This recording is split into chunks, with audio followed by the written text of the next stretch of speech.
Welcome, welcome, welcome, welcome. And I've got Vince on the line.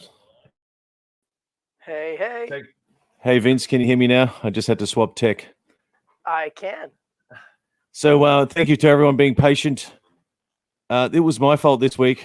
We are technically an hour late. I thought, hey, it'd be great to plug the guitars in and like change all these camera angles and have all this other tech like this. Can you hear the drum machine now? Or is that too soft? No, it's You gone. can't hear it? Not at all. Oh, now a little too loud. Bring it back. Does this sound good? That's cool. Is this guitar too hot now? Nope.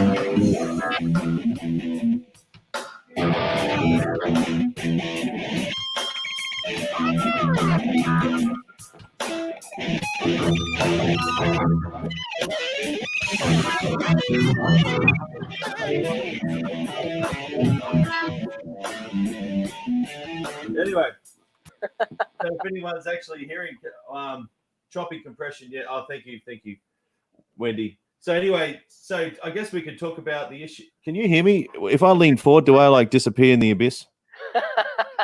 Well, I should probably look at that camera. Yeah. So that's good. Now you're real loud.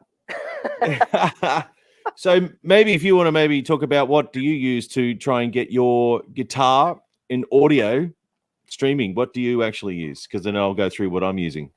Okay, so for my Monday Night Live show, I use the Behringer X32 and my guitar synth.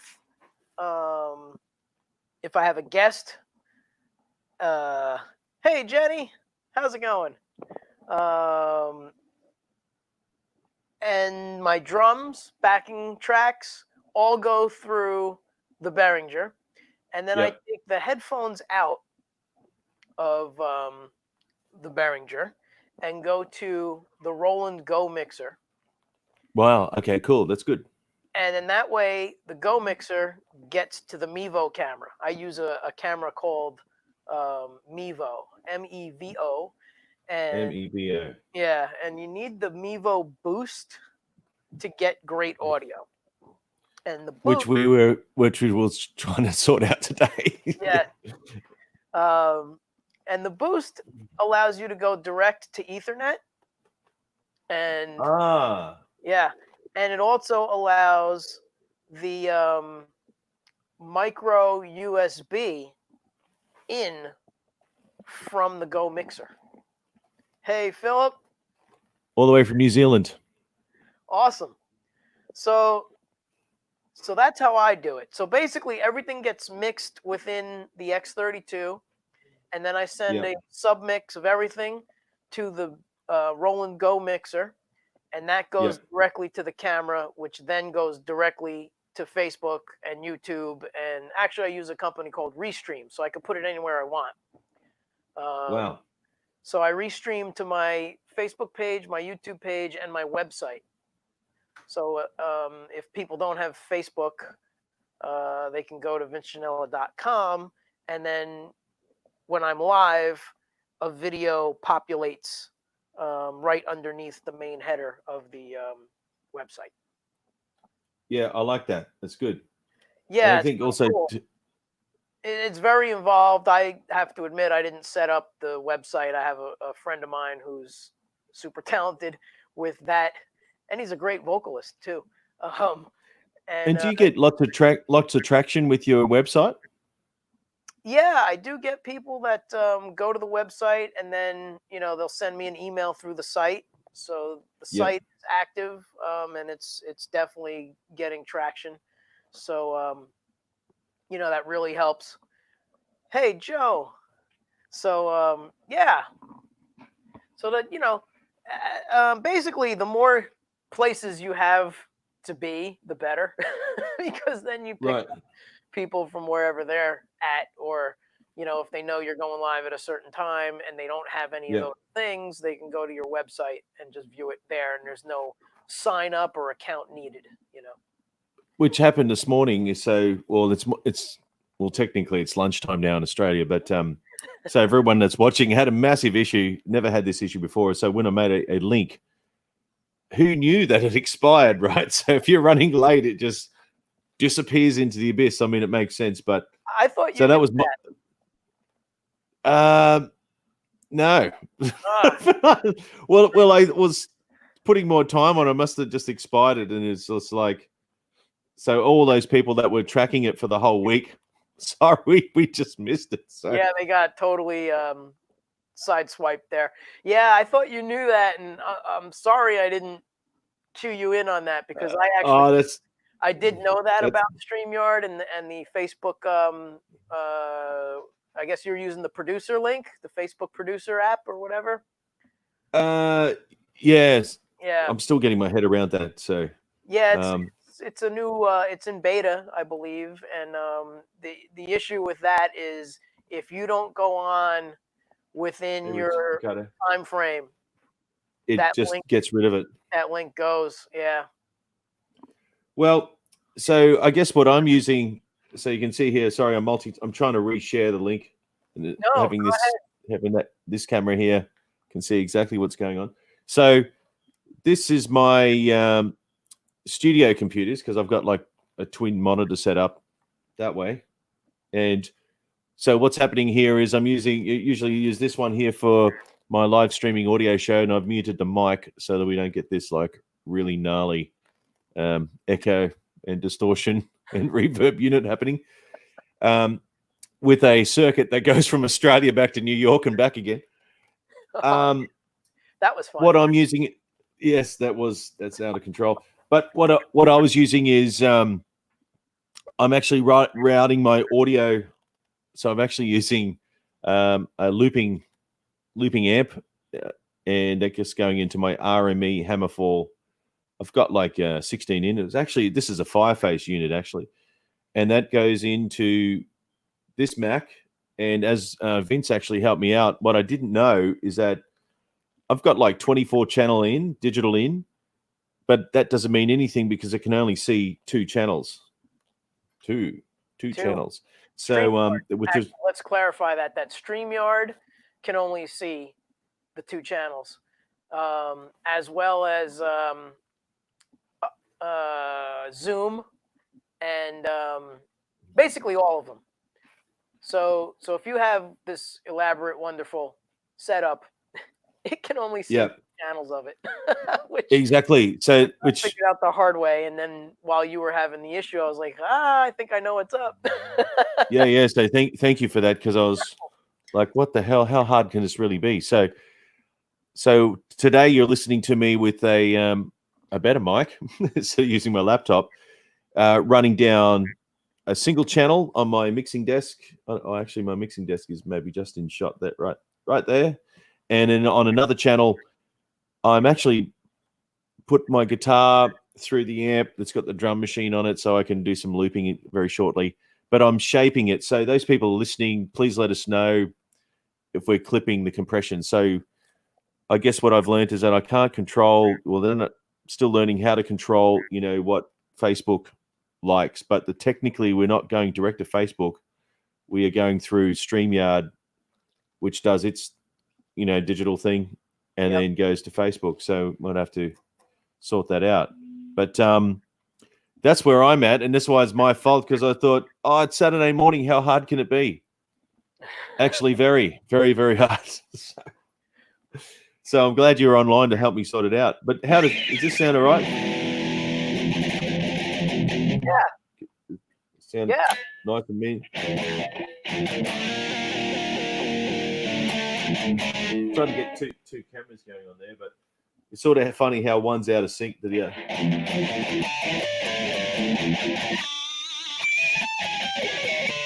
Anyway, so that's the streaming kind of thing. And with your microphone that your vocal, what I guess it would be talking microphone, you're using a lapel mic, is that right? Yes, I am.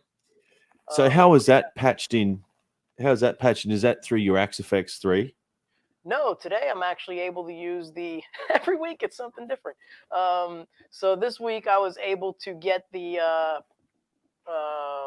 Behringer working, or cooperating. It was always working. Same with the Axe-FX and everything else I have. It's all working. It just doesn't work together. So this week I have everything going through the Behringer and to my Go mixer, almost as if I was doing my regular Monday night show, except Right. I have the Mevo camera came with a 10-foot or so USB to micro USB for charging the camera. So I thought, Wow. well, if I take that same cable and just plug it into the Go mixer and plug it into the USB of my computer, it should work. And Right. I happened to get lucky and it did work. So I'm using this extra long cable that came with the camera, not with the Roland at all. And I'm able to hook up the Roland Go mixer to the computer, which is not what it was made for. The Roland Go mixer is only supposed to be used with mobile devices like your iPhone, and it comes with a micro USB to Lightning port. But I tried this and it worked. And here we are. And there's a question. There's a question from New Zealand for you. Hey, Vince? Inspect X32. Okay, so here's the deal. If I wanted to mix the X32, I can certainly use the laptop, or I can use my iPad or my iPhone to mix.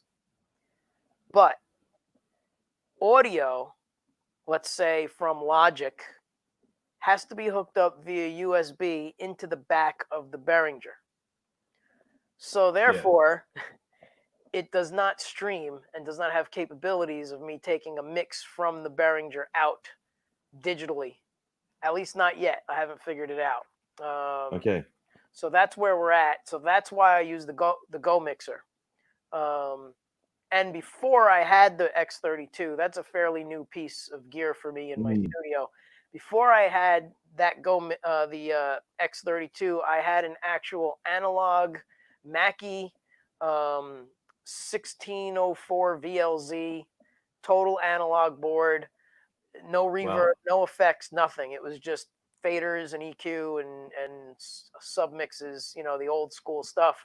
So there was no way to route things. And that was really difficult. The first 2 live streams I did with my band,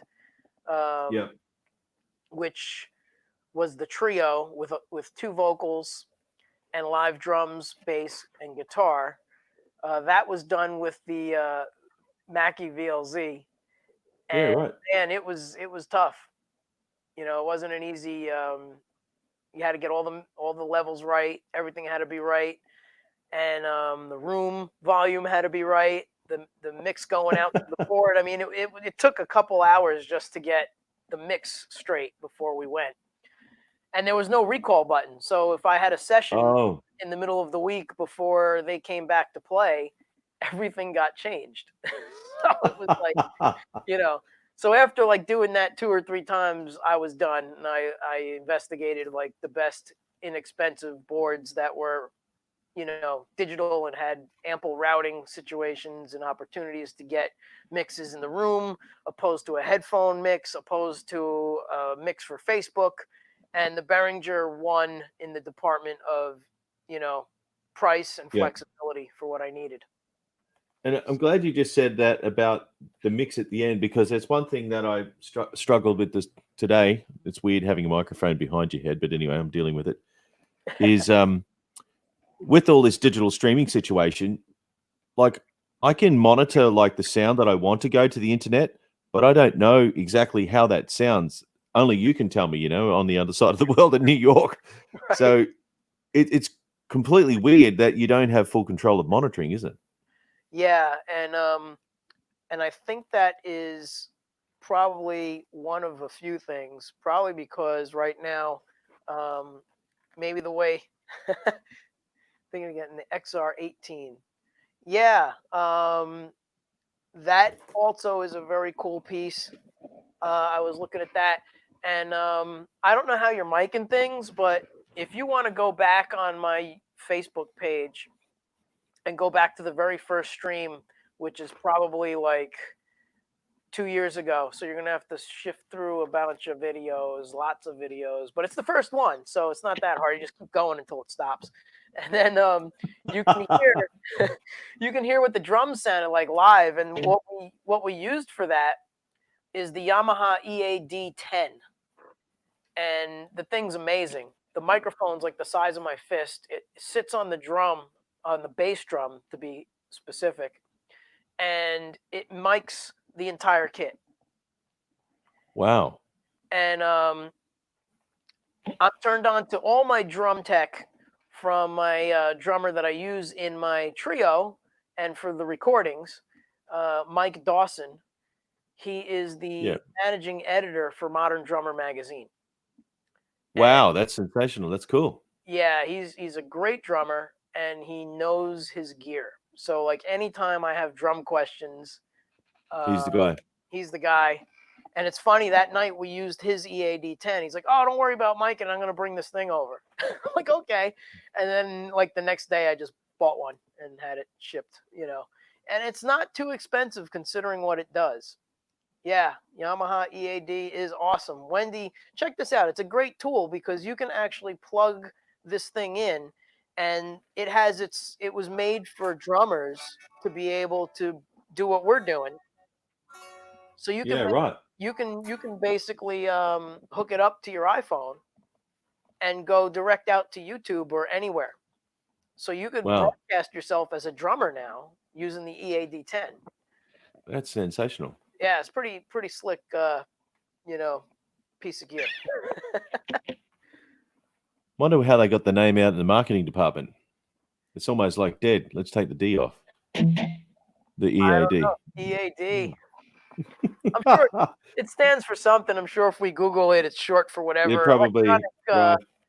EAD, electronic acoustic drums. Who knows? Maybe that's what. Oh, okay. That's cool. Well, do you want to maybe go through and play something live of sorts, and then we can just test the broadcasting quality through StreamYard of sorts. If you want to go first, I'm just going to go get a guitar strap because in my infinite wisdom of like, oh man, this is not working. We got to plug all this in. I don't know where I put my guitar strap. But anyway. I hear you. All right, so I guess tonight we intended to talk about gear and practice. So some things that I Yes. do for practice, which is why I broke this guitar out because it has the. Here we go. I'm sure you can see this. Let me zoom in. All right, so the underneath here, these are piezo pickups, which also work as the Roland hex pickups. So this guitar has the GR 55 ready, and you can see them going out. I don't know which way to hold it. There we go. So that's the Roland. And now I can just turn up this guy here, and I could pick any chord I want. So for example, I could just pick a C chord. Here we go. C major 7 is always a nice chord. Yeah. And then I could sustain it. And I'm not sure if that's loud enough. Is that coming through? Yeah, man, that's coming through. All right. And then what I would do is I would just decide what I wanted to work on, and then jam over the top of that.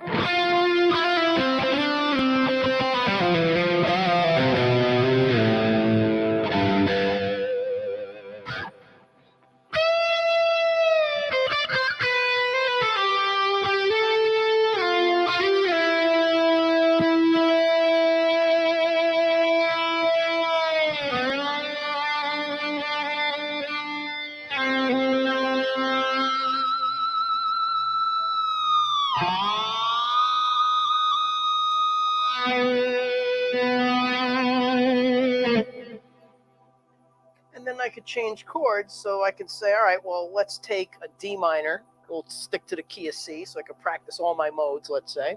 And then I'll just go ahead and hit this over here.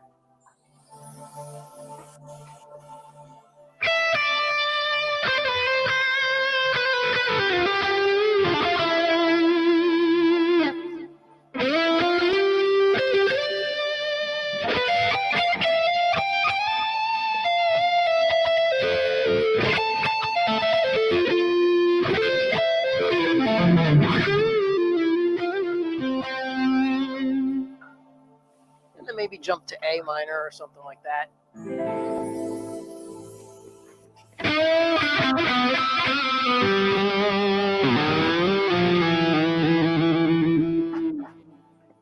Or you can get real boring and actually play your scales.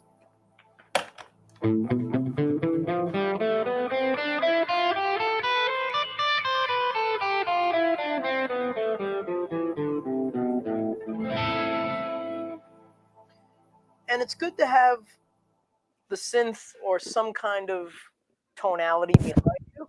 So that way you can hear what you sound like.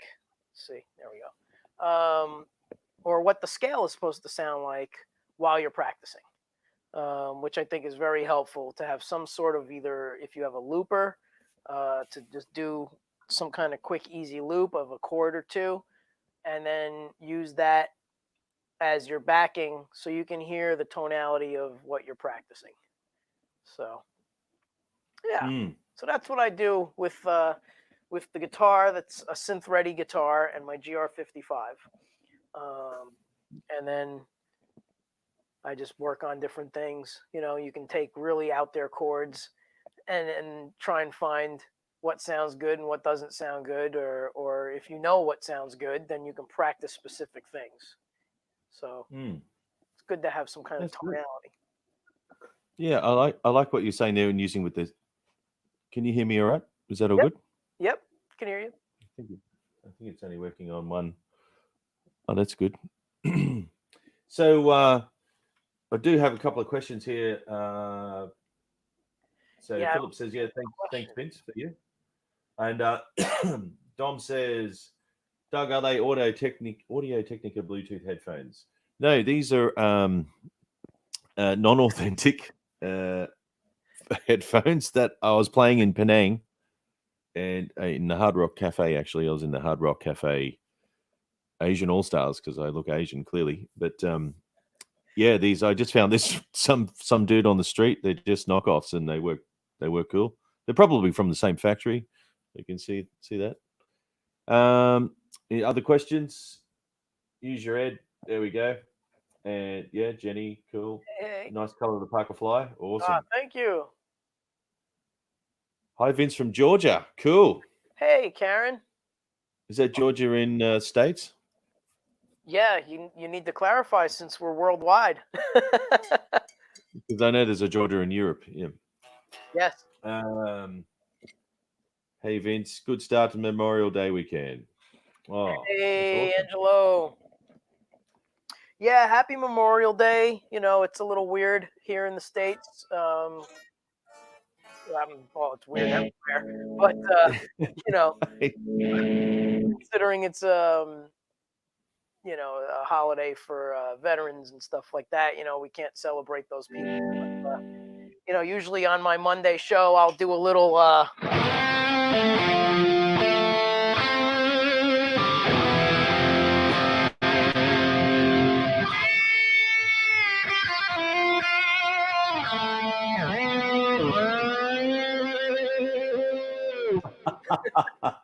That's awesome, man. Jimmy. Little Jimmy. You guys are coming in loud and clear. This is awesome. Hey, Tom. How you going, Tom? And we got one here. Did you meet Tom? Maybe. Tom was at Vi Academy. Tom is from a town that I could probably throw a rock at, and I never met him in my life, and I met him at Vi Academy. Yeah, wow. So we just got here from Justin here. It's good for Alan Holdsworth type thing where you choose a really munted chord and figure out what modes it will work out. Exactly. Absolutely. And from Dom here, Vince, that sounds great. Can you elaborate on your modal playing? Oh my. Okay, sure. Well, I was never a fan of the caged system because Oh, really? yeah, I just never felt like it you know, branched out enough, although Right. it does cover all the positions of the guitar. The thing that I find, especially when I was teaching it to people, was they would play this D chord, part of the cage system, and then they'd come up here and go, okay, well, it's D. And I'm like, no, that's not D anymore. It's a shape, but that is not D, it's G. And people Right. don't Okay. tend to get that. Um, Once they know that this is a D, then all of them are D to a lot of people who learn caged. So they Right. call Because it's actually an adjective. right. It's not It's what a it is. D shape. It's Yeah. a D shape.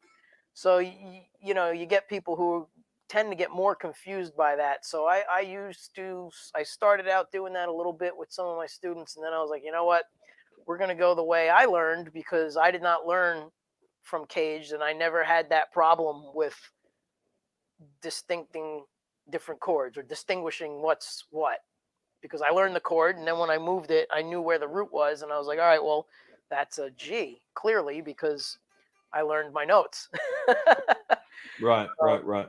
So as far as modes go, what I do is I try and imagine what chord is going by at the moment and then go ahead and pay attention to that. So if it's a certain chord progression, whether or not it's all in the same key, I will treat it as different sections of the modes, which a lot of jazz people do because the chords go Yeah. by and sometimes they're not always in the same key. For a moment, they may reach out and come back in if it's a borrowed chord or if it's a secondary dominant or whatever. It then becomes another key for a brief second and then you come back. So you need Yeah. to know your modes and what modes work over those particular chords. So it's a lot of theory and a lot of thinking. But once you get it down, it's all good. Yeah. You And got to know Justin's got a string point here. inversions. Yeah, Yeah. exactly. Like that's another thing I show my students is to be able to go up, and just know them in every key as quick as possible. And then of course to Hmm. have maybe a position, a modal position in that area. So when you're looking at that chord, it's not just a chord, it's part of a bigger picture.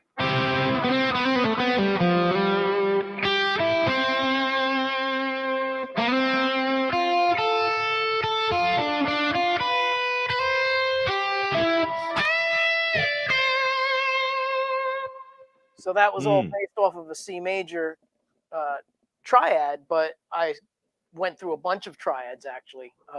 If anybody cares, I'll explain it real quick. But I did C major, and then I went into right here. You actually have E minor, and then A minor, and then I did D minor.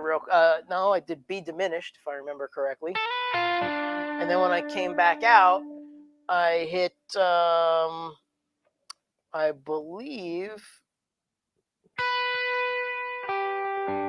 Yeah, so I switched it around. So I went second inversion. Diminished, then I went into actually a G, and then I capped it off with another C. So I actually went through different triads and chords that are in the key of C. I cheated. No, that's good. I didn't just do C major. Right. Well, I might just go to a. Can you hear this clean? If this is a clean sound, it's a clean sound. Can you hear that? Okay. Yep. So it's funny because I actually, with most of my students, I actually show them the cage system, but I probably teach it a different way. So I teach it to a Actually, I probably should explain what the cage system is. Yep. So all your open chords. Can you see my? Can everyone see me there? So 5 shapes. If you can spell the word cage, C-A-G-E-D. If you can spell it, it's already in order. C-A-G-E-D. So here's a C chord. Well, without touching the whammy bar, because it becomes, C melodic minor on. What's that? Sorry. It becomes a C demolished. C demolished. So here's a C chord, C shape, but this is root 5 to the left. Root 5 to the left. When I say root 5, this is root 6, 5, 4, 3, 2, 1. Cool. 6, 5, 4, 3, 2, 1. So root 5 to the left, root 5 to the right is A shape because I spell the word cage. C shape, A shape. And the next word, next letter is G shape. So here's the G shape. Be right if I tune my guitar. Wow. I was just shredding on it before I needed to touch it up. But anyway, there's the G shape. And then this is the E shape. And this is the D shape. They're all C chords. Cool. Anyway, how do I actually teach people to solo over all that kind of thing is attaching a framework to the chord. So if I was playing over this C chord, I would actually lock it inside a little, how do I say it? I call it the clothesline effect, right? So it's like a clothesline. You just hang your chords and hang your scales on the chord. So there's 2 ways of looking at that. I guess going through jazz school, everything was arpeggiated, so they want you to learn all the chords. It's weird. I can't really see myself or the guitar, but you get. But anyway, that's what I do. But getting back to Dom's original question about modes. This is how I teach modes, and maybe in a second, Vince, you can say how you do it. So I teach C major completely. 1, 2, 3, 4, 5, 6, 7. Right, cool. There's 7 notes. And when you learn your modes, if you learn them by scale degrees, so if you just think 1, 2, 3, 4, 5, 6, 7 off the piano is all the white notes, cool? Because I relate everything to the piano. I get them to draw little dodgy pictures. When you learn.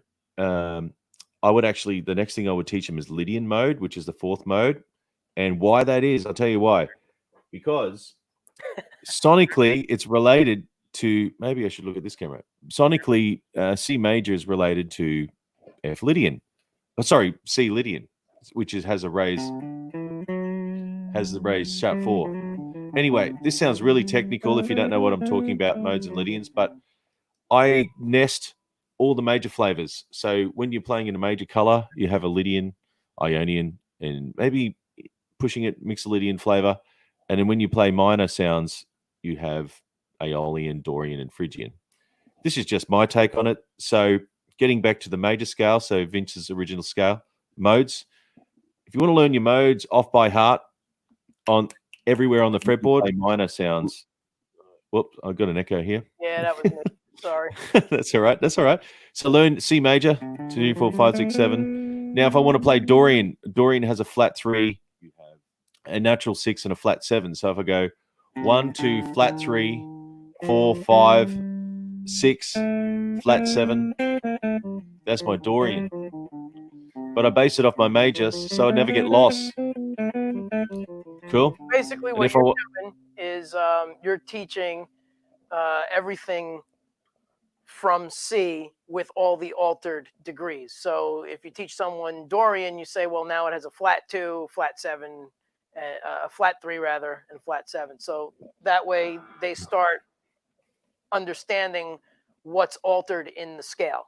Is that correct? Okay. Yeah, because then when it comes to playing the chord, they already know where the flat 3rd is and what the flat 6 is. Right. Or if it was a full minor.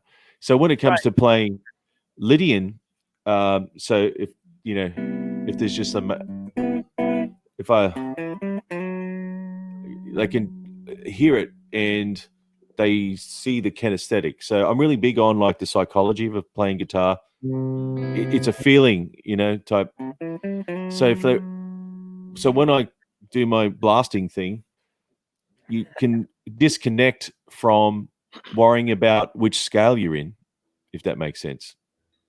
Because if you just base everything off the major, and it doesn't matter where you are, when I'm playing, I can drop in a Mixolydian flavor or a Lydian flavor, or doesn't matter. Maybe I should demonstrate something I prepared earlier. So,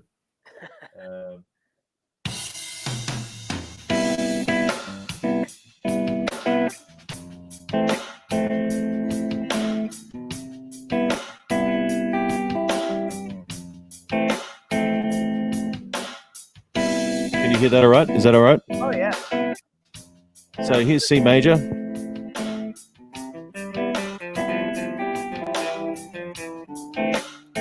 And it's C Lydian.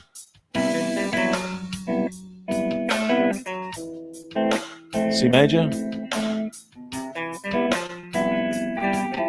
Don't ever land on the fourth. That's a no-no. But anyway, on beat one.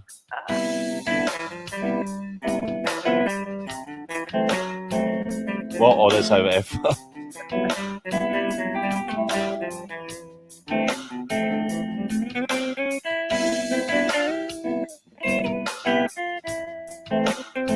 Anyway, blah, blah, blah. So that's just on a very, very basic concept. Yeah. So they actually, I would teach them a loop of some sort or get them to loop something, just get it off the internet. And actually, the most important thing for me to pass on to students is that you can play your scales and recite them 100 miles an hour, but it means nothing if it's not internalized.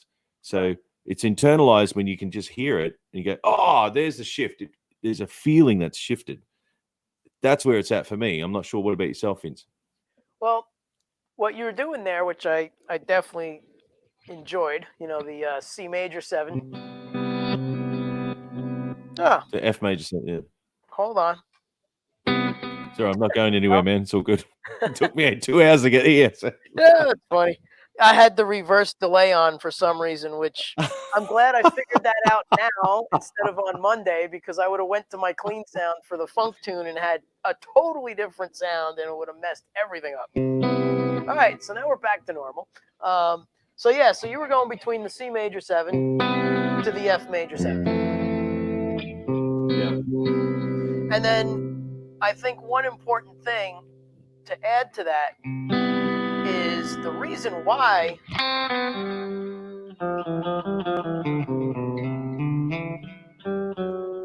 those will work, as far as those meaning major and the Lydian one, because they, in the key of C, F is Lydian, right?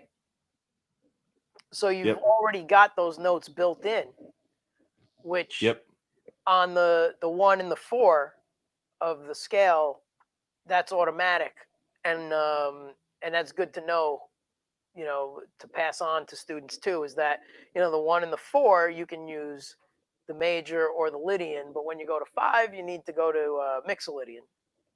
So if you threw a G7 in there, we'd have to change a little bit.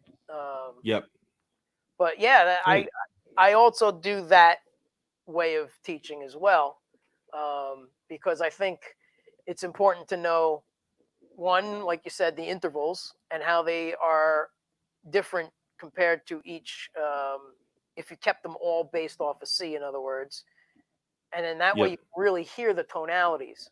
So if you just took C,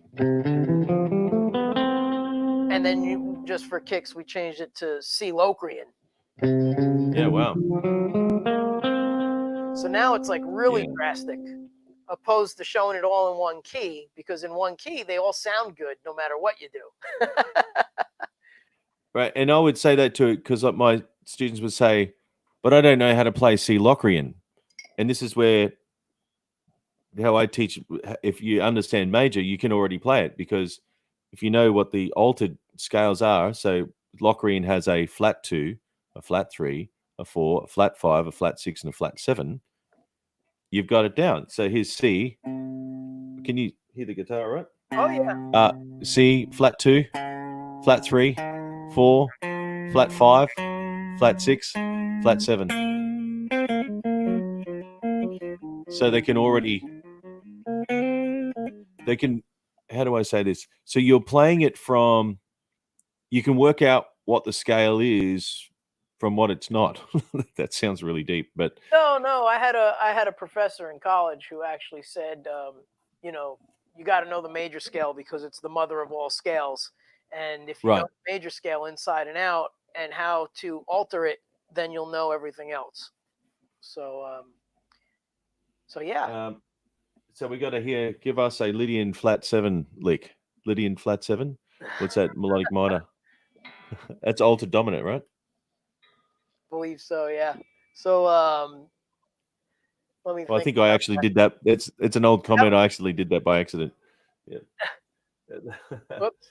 Uh, But yeah, basically that's what you would do, if you know the major scale, you know the 7 modes. that's true. Yep. Now you could do it that way, of course, but again, I like to make sure that people can hear the distinction. So the extreme one is to take the C major 7 and then Yep. and go to Locrian right from that. Whoops. So now you got wow. this.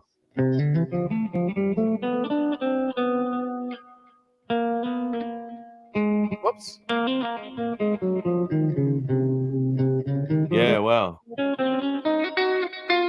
And then come back.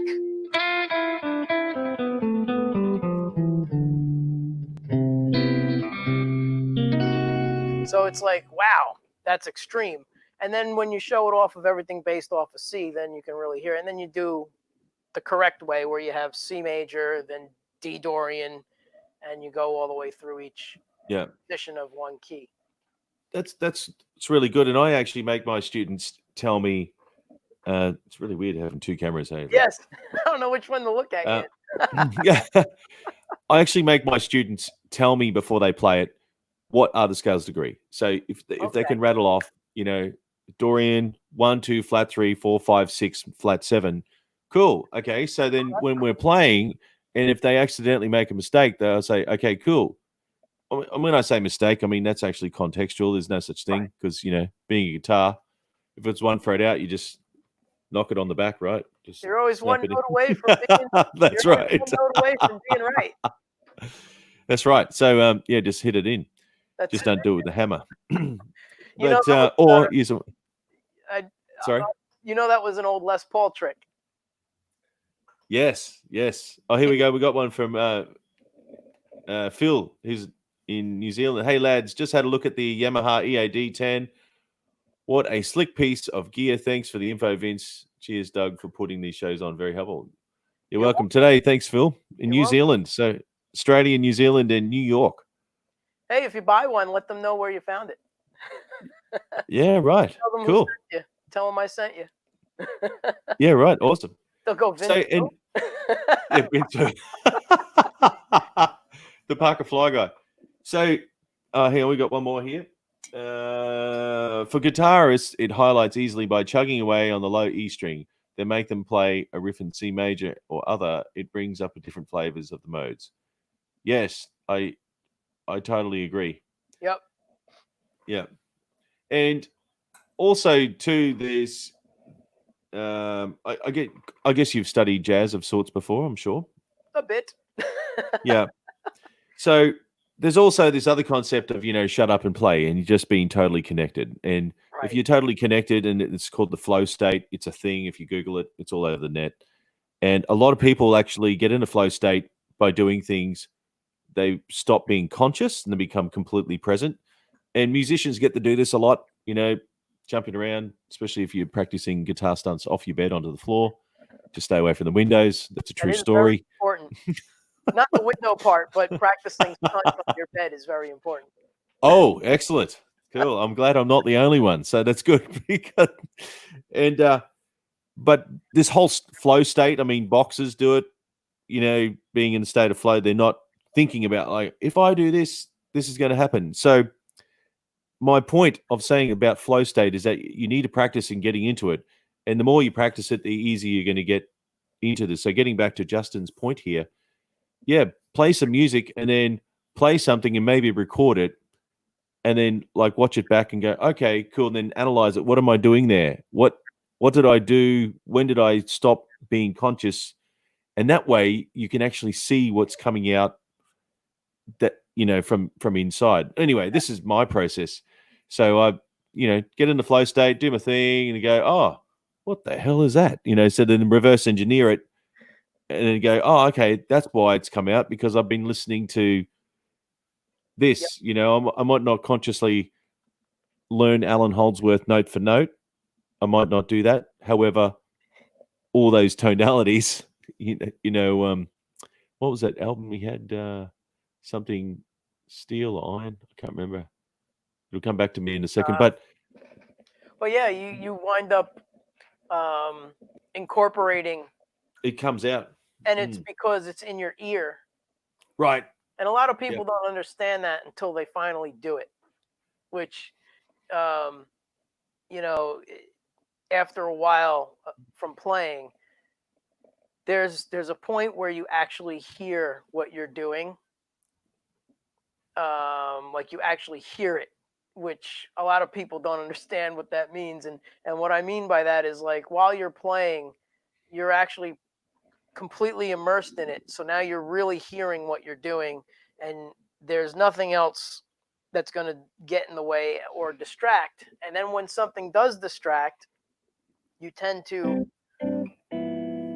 lose it a little bit, So, right. There's a lot of times where I'll watch my Monday night back and I'll hear a mistake and I'm like, yep, that's because I got distracted. And then there's some nights that are worse than others and I'm just making mistakes left and right. And I'm like, yeah, that's because this happened the first hour before I started, like a gear problem. And I'm thinking, all right, everybody's waiting for me. That happened to me today. Yeah. So, like usually there's always something up. And it's distracting because I want to play and not think about the connection and not think about, and I mean connection by like the connection to the internet. And I don't want to think about the camera angle I'm on. And, is everything loud enough? Is everything the right volume where it's not clipping and my audio sounds terrible to everybody? That's the things that I'm thinking about. Does this sound good? Doesn't it sound good? Do I need to fix something? And then maybe someone will post and I'll see it go by. Oh, it's freezing up. And I'm like, well, it doesn't look like it's freezing up here. So maybe it's their connection. So now, is it their connection or is it my connection? So now, like, all of these distractions are going on while I'm trying to play.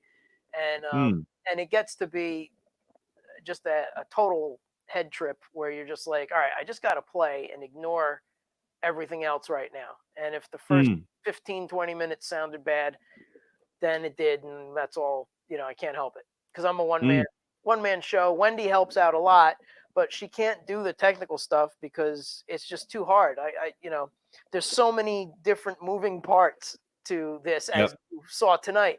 We can't get the monitor mix to match what is going out to the internet, right? You were having a problem with that in the room. We could solve that, but not 10 minutes before we're going on, that's for sure. Yeah.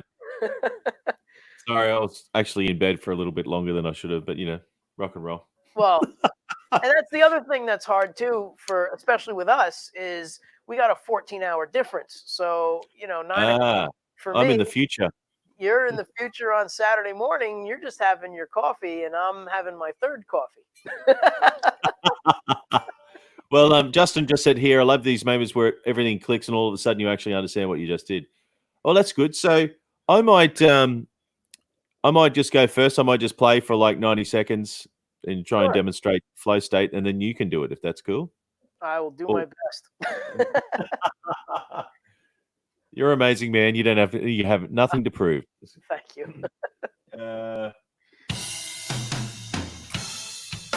I might have to retake that. I forgot to turn the guitar up. Whoops. One job. I'm still asleep.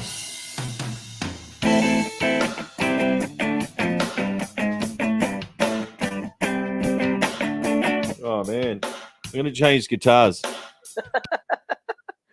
You can go first, Fitz. Okay. So here's another trick that I like to do is I will put on, let's see here. What do we got here? I might actually try and tune it. Here we go.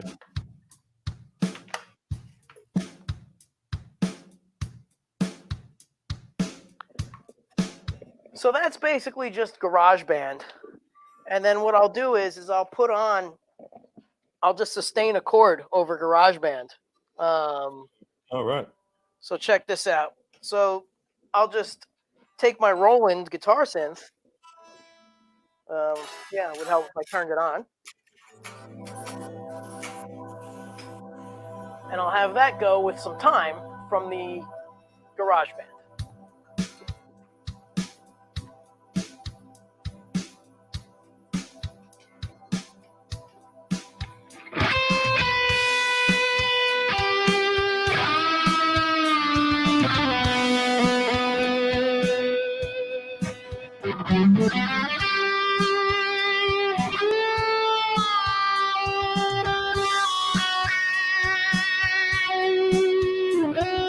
Good.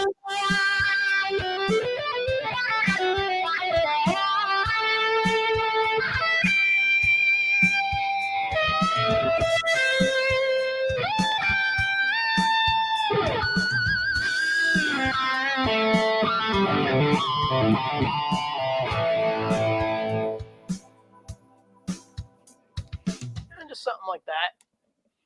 Yeah, that's good, man. That's good. I'll just see if this is in tune. If you're in Take tune two. now. I need a guitar tech, man. I've got so many guitars. I need And a it's guitar freezing here. tech, We just a video tech. want to be a rock star and just have everything. No, just kidding. Just kidding. True. But,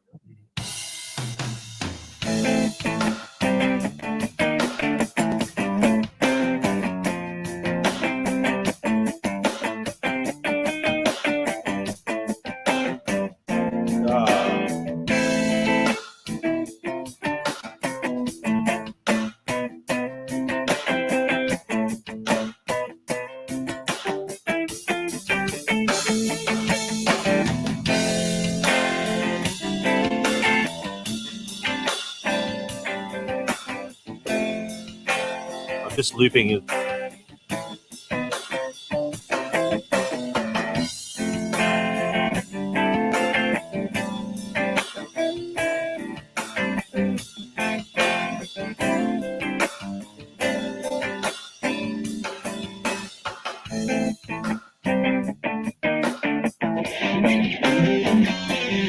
Can you hear that all right? Oh yeah.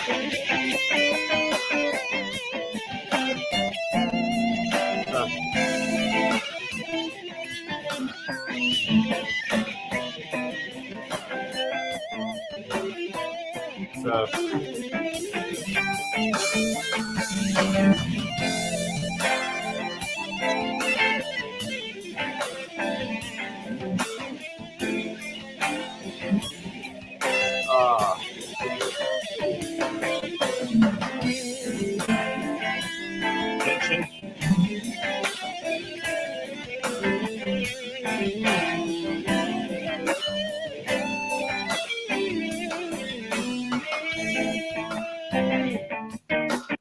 Something like that.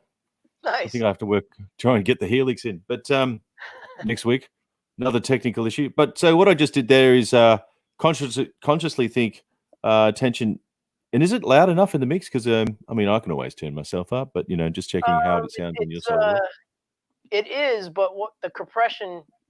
Sometimes the drums get louder, sometimes the guitar gets louder. So I don't know if that happened with me or if it's the Yours room. actually sounded. Maybe if anyone's listening, it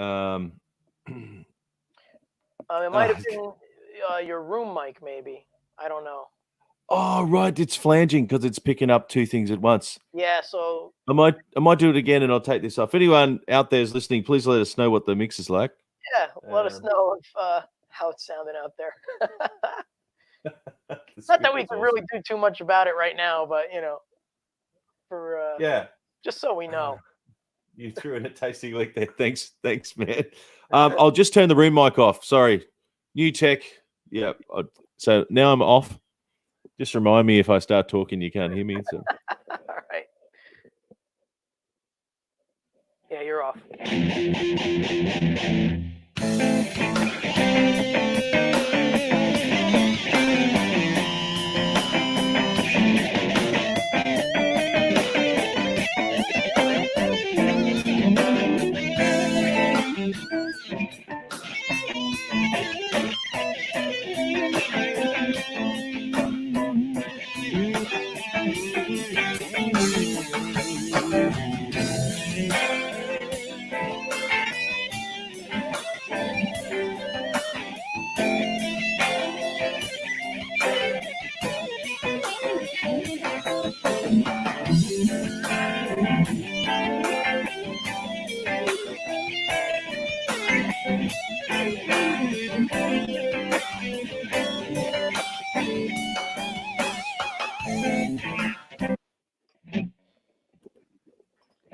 I didn't really play outside then, but yeah, how was the sound ender? Was it clipping, distorting?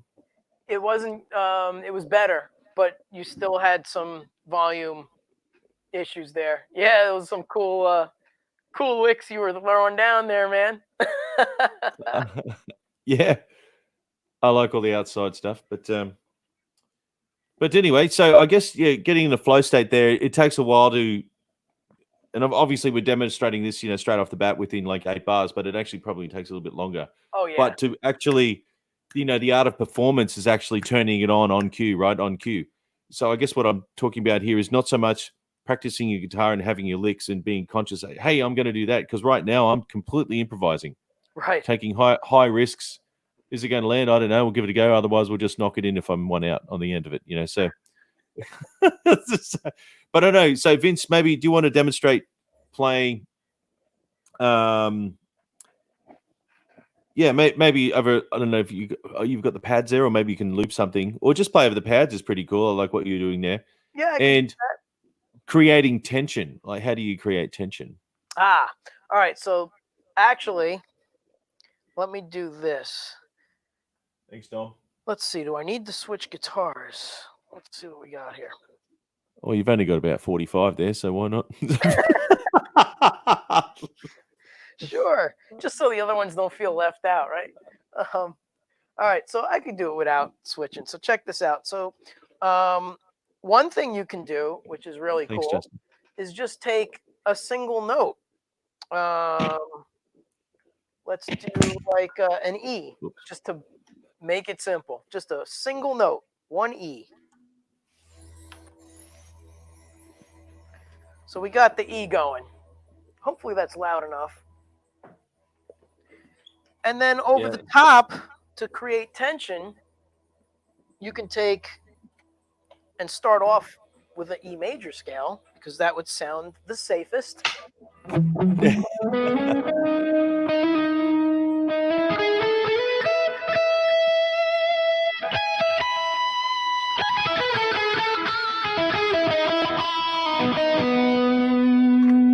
then come out of that into something that's really a little different, maybe just a little different, like a minor.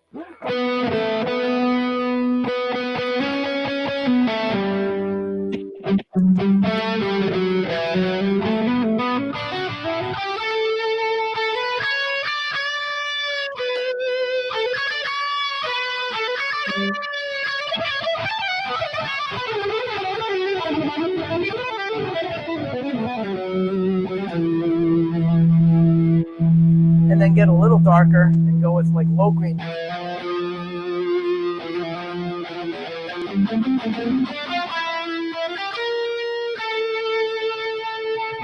And then go even darker and go diminished.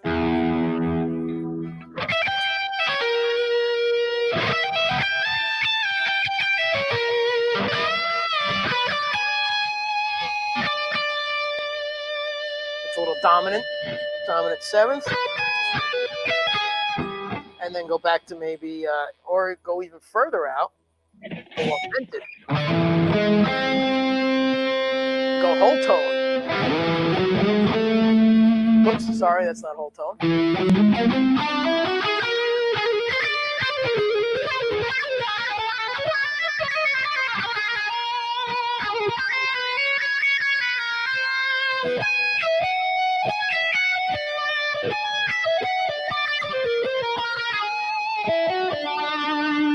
And then come back to somewhere a little safer, like minor.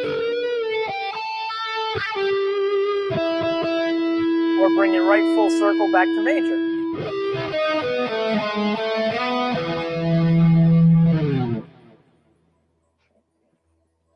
Yeah, that's good, man. That's good. So you're going through the different symmetrical scales and whole tone scales, and you do stack minor thirds as well? Yep. That's a fun. Yeah, with the whole.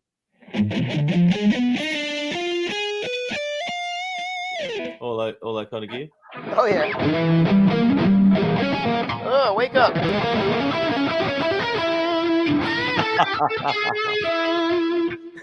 Very cool. Very cool. I That's like good. doing sixths a lot. I Yeah, love right. that sound. So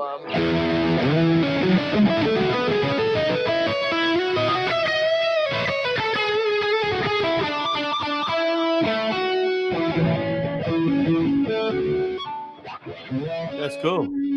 yeah, they're a little not warm. So- Yeah, yeah. It's freezing. I've got a heater, and it's worked so good. It's only heating the ceiling up because hot air rises. But anyway, you get that. So might be a down under thing. I'm not sure, but well, the it's been a little cooler than normal here in New Jersey, and actually I still my room is cold. So it was 66 before, so I had to turn the heater on because I was like, these aren't gonna do anything with it being So 66. what's 66 in degrees Celsius? Because that's in Oh, oh my god, Celsius, that was it's gonna be so loud. I don't even know.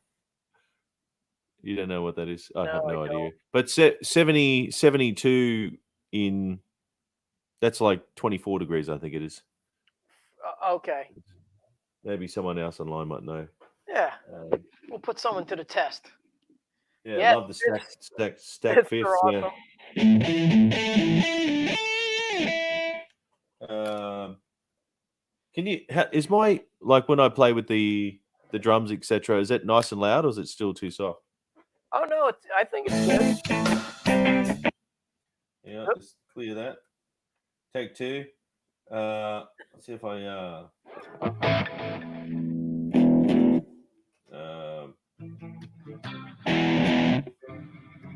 Okay, I'll just try and loop something else.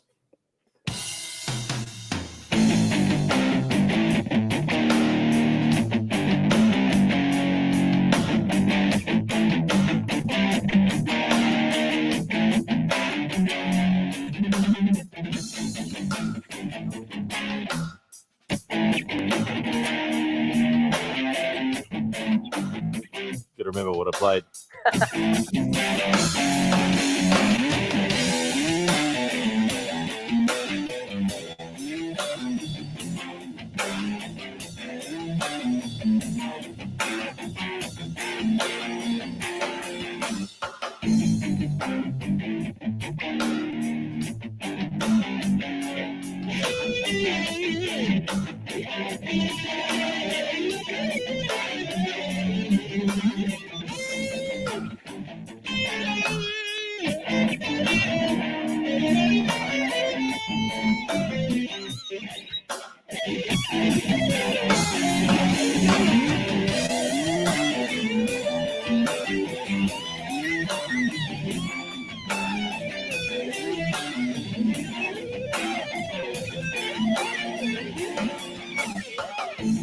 So Nice. anyway, what else?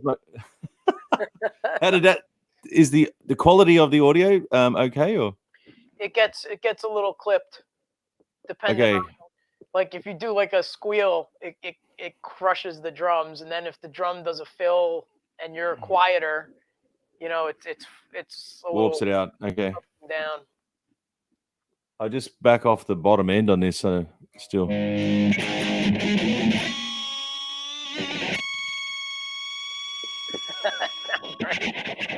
Yeah, so anyway, what I was mucking around with that is in the rhythm guitar part is to play the tension. So I was just playing I was playing a flat 2, so I think I was mucking around with. So I love these chords with it. I guess technically it's a the fifth, so it's a drop 3 chord. So you're dropping the third note in the triad. So Right. if it's a E flat major, the third note is a fifth, then I drop it. Play the octave below. So you get like a 7-string sound on a 6-string. We've got some maths here coming through. I actually do that because I can't stand retuning my guitar for if I'm in a cover situation and let's say the song requires that dropped sound. Like Yep. I will not retune my guitar. I'm such a fool when it comes to that. So I'll purposely do like those.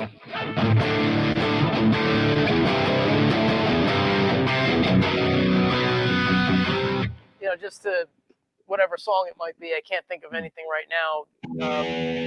It was usually like a Godsmack tune or something that we did that was real heavy, and Oh yeah. and it required tuning down. And I'm like, oh, I'll just drop the fifth and no one will know. So I'll give an example. I'm just going to play any note, but I'm going to use my ear to retune it, right? So I don't know, just what would is I don't know, embellishing what we were saying before about using your ear to play. Right. So I just got to get rid of this chords, man. 2020. Who needs chords? Seriously. I know. My floor looks like a snake pit right now. Good If I name get for a up, I band. might hang myself. I'm just gonna stay right here. Okay, so Brandon.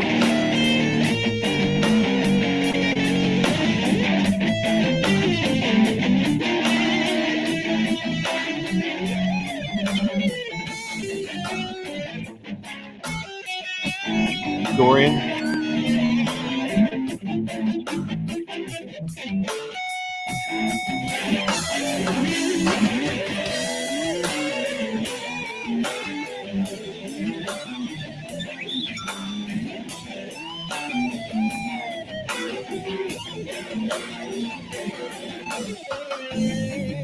Something like that. Cool. Getting carried away now, but in the first A rock. In the first A section, I was just picking a random note and then try and make melody out of it of some descript. And technically, they were probably a clangor against the chord, but I guess I like tension. So to other ears, it probably sounds terrible, but you know, I Well, like it. It definitely is a cool way to add tension, and you know, landing on a note that may not be in, you know, quote unquote in, um, is fine. You know, as long as you don't stay there too long. Right. Because it's interesting for the ear, you know, like I guess if it's like riding a motorbike, I'm sure lots of people got motorbikes. If you come to Australia, man, you'll have to come for a cruise. So I don't have a motorbike at all. all right. You have to let us know, mate. We'll go for a burn on the Harley. That'll be cool. But yeah, I think just using a different analogy, you know, like what's an exciting ride? Is it, you know, just staying safe and playing on the inside? I'm Right. not condoning, you know, you should act like an idiot riding a motorcycle. However, I'm just saying that, you know, it's cool sometimes to, you know, just step out a little bit and create tension. They're like, oh, what's going on? What's going on? Yeah. So, I probably shouldn't have used an analogy of riding a motorcycle. Probably However, a bad one, but that's okay. thanks, man. So we've talked about learning the modes, and we've got a comment here. So, Wendy used to have a Harley? No way. Yeah. No way. Oh yeah. Wow. That's cool. Wendy's That's something cool. else. What? She's got two of them, one for each hand. That's good. Oh. So Guthrie Govan says stuff like that about getting used to those strange dissonant tensions that are off notes can do. Yeah, exactly. I'm a fan of Guthrie. So Right. yeah, so I guess on a deeper level, you can study all the scales and all that kind of stuff, and it's just like learning a dictionary. You know, reading all the words that you should do, but understanding all these new words, they mean nothing if you can't put together a sentence. So all I'm saying is, by being confident, stepping out is another ball game, right? Because like when you're on stage, you want to stay inside and play safe, but I am condoning, you know, stepping off and growing your vocabulary. I would say before you move on, you know, certain songs may require that safe playing. Understood. You know, but there's a lot of times where I like to just go out depending on the song. So, and that could be even one of my own tunes. Of course, when you're in a cover band, um, 90% of the cover bands don't even want to hear guitar solos. They're like, oh no, don't solo too long. Just play it the way it goes. It's like, oh, that's just so boring. Play it the way it goes. What are they here for? Yeah. Are they here to see, perfection? They might as well play the CD at home. What do they need a cover band? Well, Jimi Hendrix never played anything the same. Never. It was so look if it's good enough for him. Yeah, look at the Grateful Dead made a career of never playing the same thing twice. Same with Fish and all of those jam bands. That's the whole point, is to play music and to be always like pushing yourself. That's what I feel. And then there's certain things that you just have to do the way they go because maybe that particular melody has to go that way. But right. Anyway, sorry. Yeah. No. I'm just saying. So the next level of, I guess, what I get my students to do, and this is probably pushing the boundary, I don't know if we want to go here, but is using the guitar as an audio paintbrush. So this is my style. I know, Vince, you've seen me play and all that in the States. I do some crazy things, and yes, but I like it. Some people go, what the hell are you doing that for? So, but what I'm saying is pushing the sonicness of the instrument, because most people only play noise this way, right? But I like to experiment with things like this. So I'm actually hitting a harmonic with the palm of my right hand. Tapping back of the neck. Yeah, it looks like it's completely random, but you have no idea how long I practice. And go, and go, and go. Here's another crazy thing. I'm still getting this down. Yes.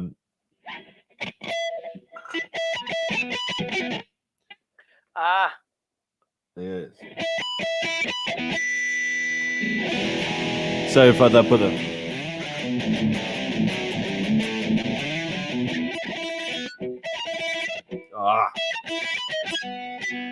it's playing with the back of your finger. And true story, anyway. I showed Tommy Emmanuel. He was like, "What? What are you doing?" I love actually harmonics out of it, Yeah, so just working on, really, really cool things like that. Hey, here's Chris. There's Edge, Vi, Morello, all do this in their own way. Yep. Yeah, we should get Chris on too. Hey, Chris, send me a message, man. Send me a message. He's in New Zealand. And I saw you interview him, right? Yes. Yeah. He's cool. I did see that. Chris is awesome. And but anyway, just getting on to other things like what you do with the ray gun, because maybe we could revisit that again this week. But what I use the elbow because back in the day, People of the Sun, Rage Against the Machine song, Tom Morello. Tom actually signed the back of my guitar. You can see the headstock there. Nice. You see that? Tom Morello. Oh, yeah. And because I played in a Rage Against the Machine tribute band, but I never knew that he had like a kill switch that was a three-way rocker. I've only got a two-way rocker. So when he was playing Know Your Enemy,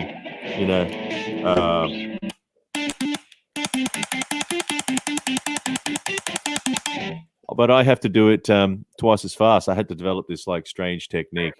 So if I turn it around there.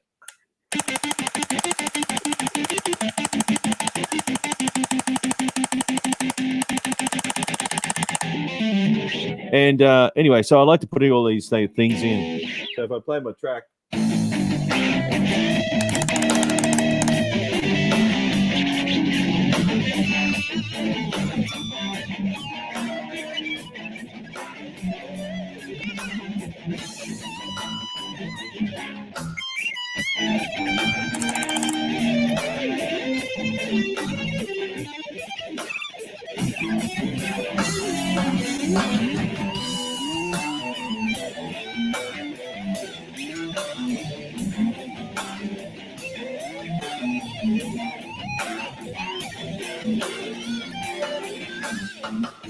Nice, man. I spent a long time shredding upside down. That's really took it. I love the upside down thing. Oh, that took a while. That took a while. That's Ah, cool. hey guys, I'm watching. Oh, Chris, if you want to join in for a sec, just drop us a. But if not, I understand. Yeah, Tom. Hey, Tom, how you going, man? Hey, Yeah. So Tom. anyway, I just getting back to that is so on AM soloing, I put these strange noises in, and maybe that actually came from Jimi Hendrix, being a Jimi Hendrix fan, because he, did all There's the a lot of that. when Yeah. he did Star Spangled Banner, as you would know, Yeah. he was doing all these whammy bar dives, and back then it was all brand new, having All new. a whammy bar and also a wah pedal, Yeah. and it wasn't actually he wasn't just being creative, he was actually protesting against the Vietnam War. Yeah. So he was the first political, activist Right. by, putting sound effects in the national anthem, which is so rock and roll. Yeah, you had half the crowd, in disbelief because they were insulted that he would damage such a wonderful song representing Yes. our country. And then you had the other half going, that was crazy good. And they never saw anything like it ever, which was amazing. Yeah, amazing, man. Let me And do you show want you to talk about? Yeah, cool, man. Cool. show you something here real quick. Hang on. Well, while you do that, I'll do some backing.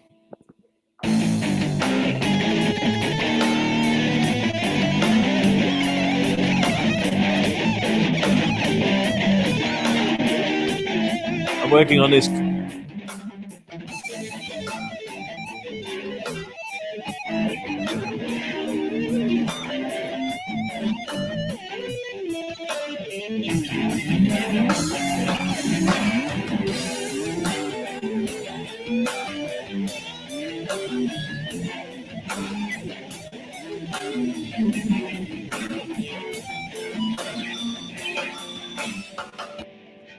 Your turn.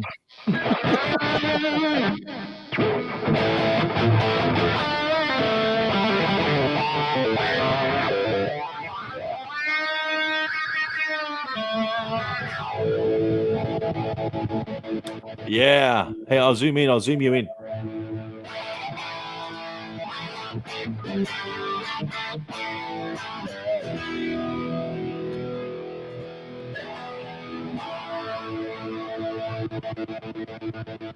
Ah, yes. I like that. So it's momentary.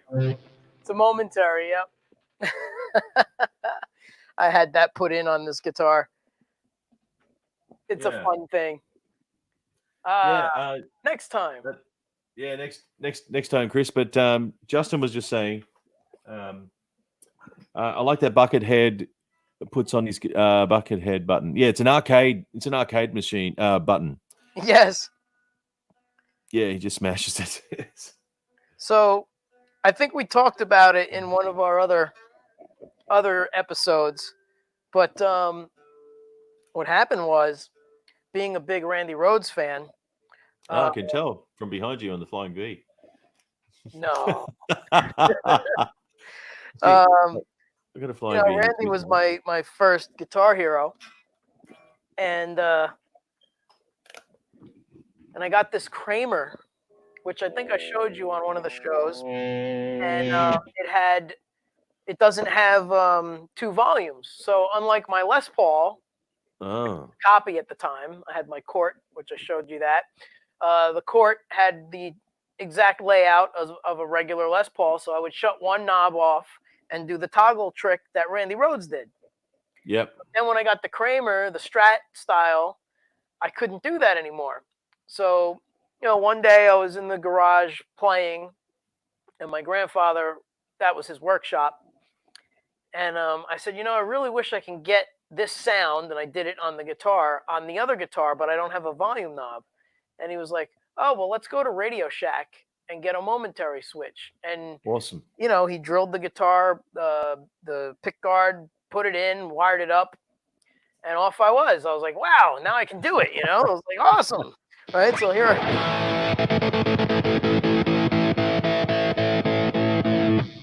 So that was like 1982. Wow. Was when I did that to the guitar. And man, it's just like I didn't, I just wanted to be like Randy Rhoads. That's all. Yeah. I want to get a custom made guitar built very soon. And I got this because, as we've discussed before, very ergonomic. Yes. And I want to have that everything like within a finger's reach. But Mhm. it's got to be, just like an Xbox controller. Yeah. Where everything's Have just it going to all be ready to right go. there, just right there. And yeah, that's what I'd like to do because I want to actually. I've got some other crazy ideas, as you know, pretty crazy. Doing, adding. Man, that was so loud in here. My computer's telling me there's an update to install. Excellent. Oh yeah, you gotta love that. Here we go. Justin says momentary switches rock. Yes. Yes. Anyway, my point being is because I want to actually do some cockpit control of combining sounds that haven't been done yet. Not that I've heard anyway. So stay tuned. Nice. I will be screwing around and doing some crazy stuff again. So It's all about the imaginary sonic palette, and then bringing it out. That's making so true. So true. Yep. Making it I like reality. that.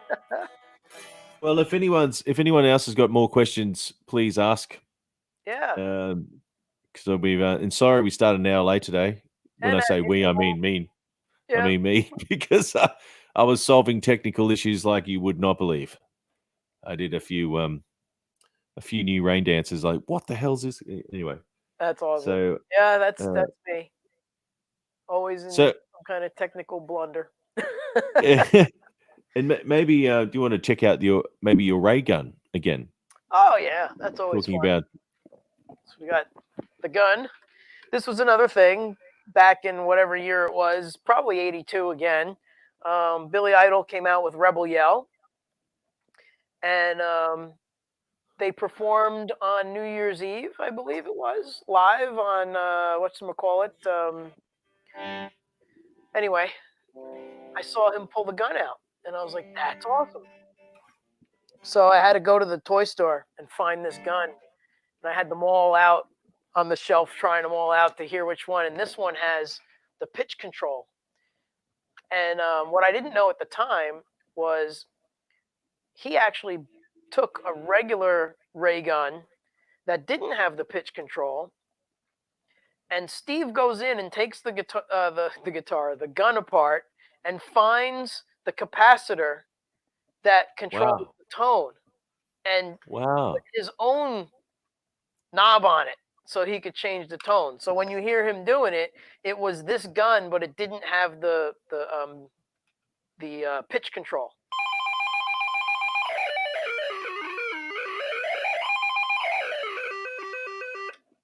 So of course he didn't just do that. He put it through his guitar pickup. And I'll zoom in. I'll just zoom in. And this will sound totally different. There we go.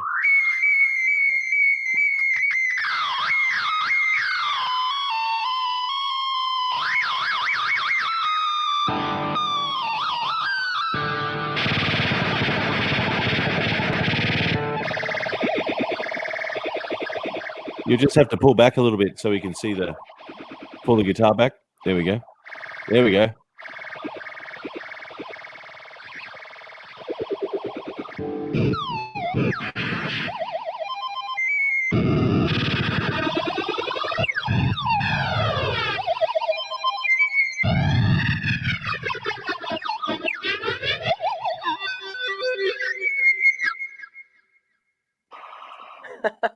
Man, that sounds like R2-D2 having a fight with Pac-Man. That's good, man. And then I just turned on like everything on the pedal board and put tremolo and boys and their toys. phaser and flanger. Yes, that's right. I love it. Well, that's cool, man.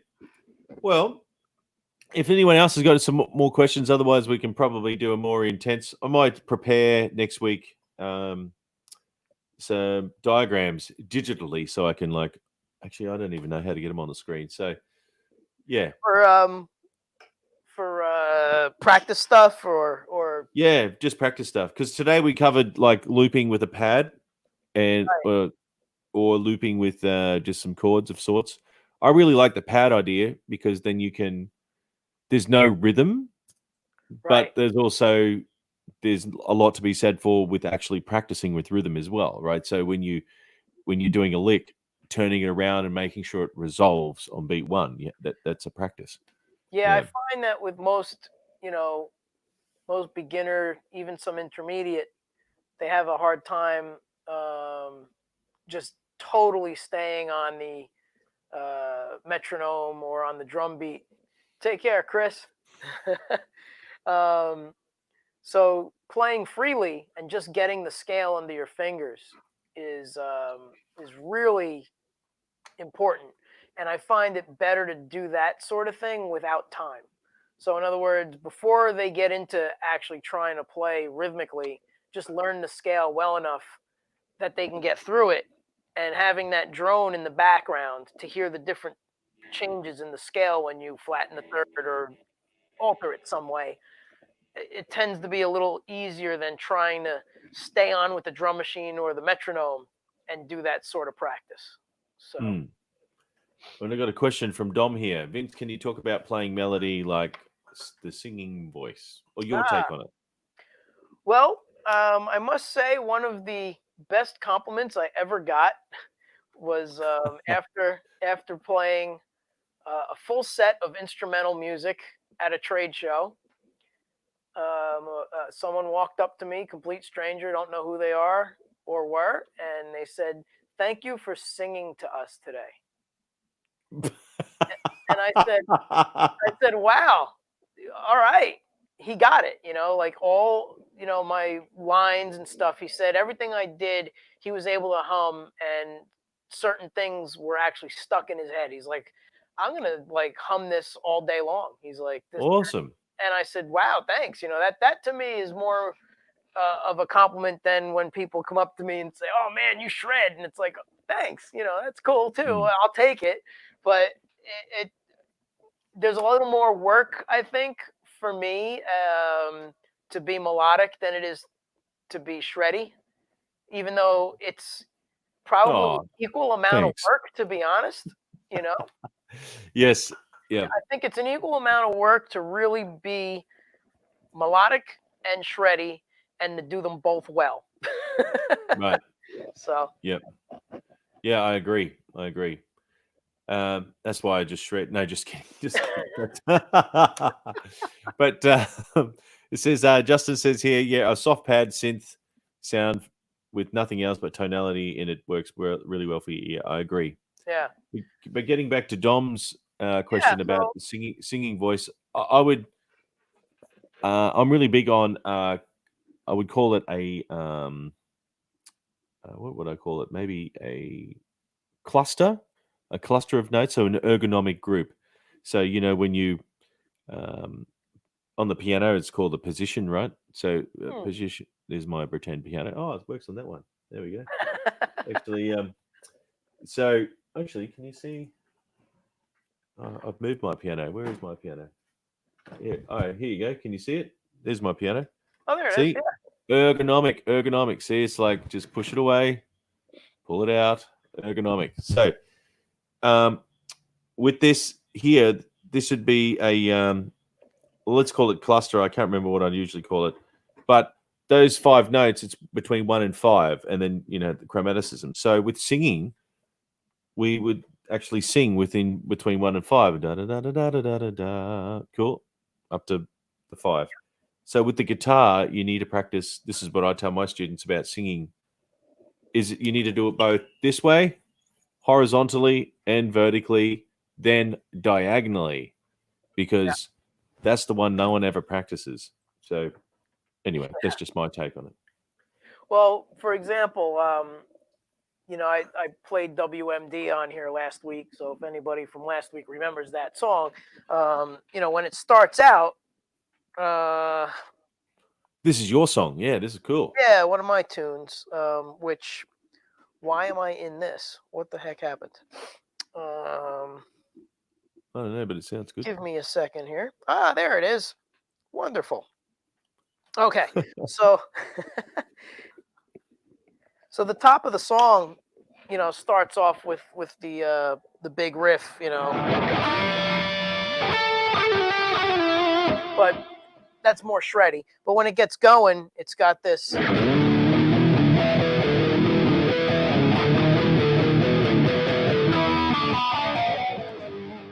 So it's got this thing about it. And then when the melody comes in over the top, we got.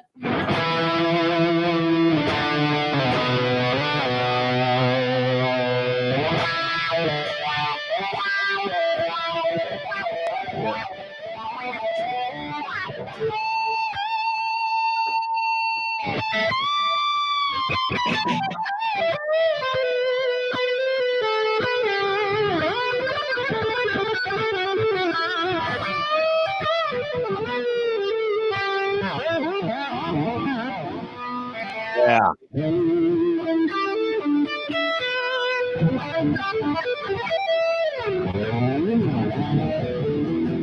Back into that thing. But like as it goes, it builds. So the next verse, which I would consider this part is the verse.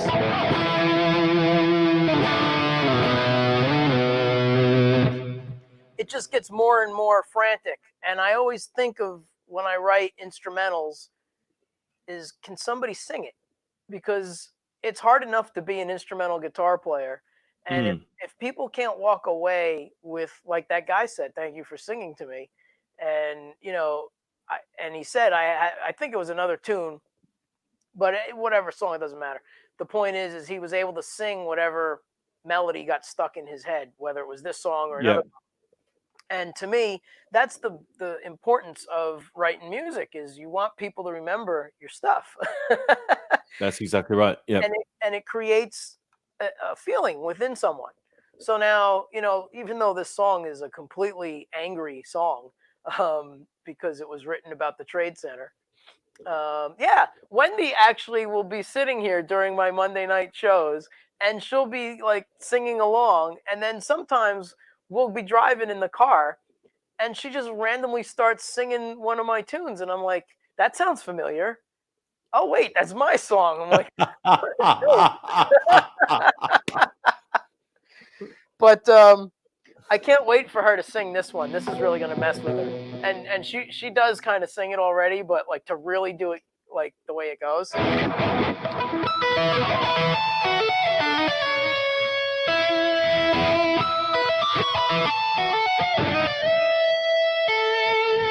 That should be trippy to sing. It sounds a little video gamey.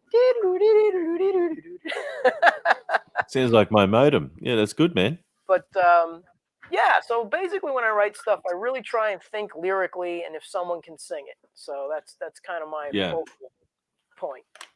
Yeah, she's singing it right now. I hear her up in the kitchen. Sounds like an iPhone. I think my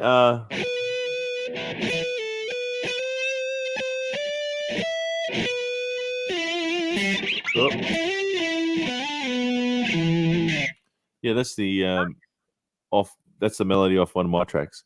Yeah. Maybe we should do that once we sort out this broadcasting situation. We should play, over one of our backing tracks next time. We could pick maybe we could do a thing where we'll pick one of our own tunes and just maybe talk about what we were thinking and how we wrote it or deconstruct it. Yeah.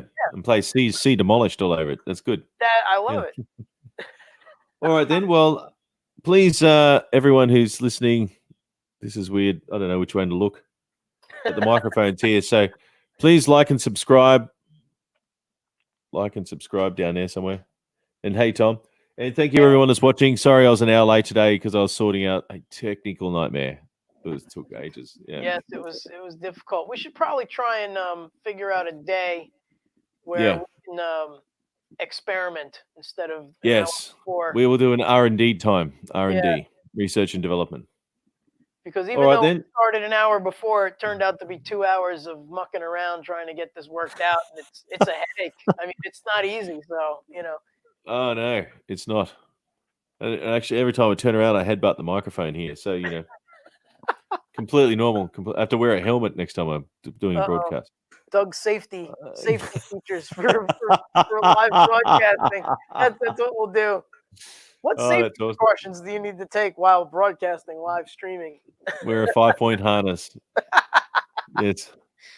Yeah. Actually, funny. Actually, true story is I see a lot of people broadcasting. They have like these racing car chairs. So I want to get a new chair that looks like a racing car. But anyway, That would be next cool.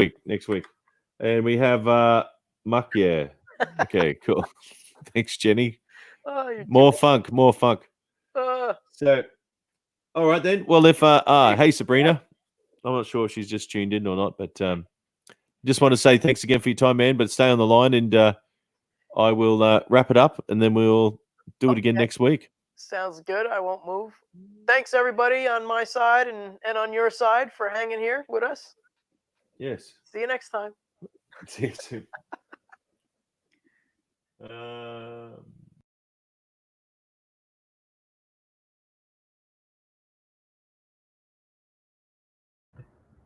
So, very loud. See you next time.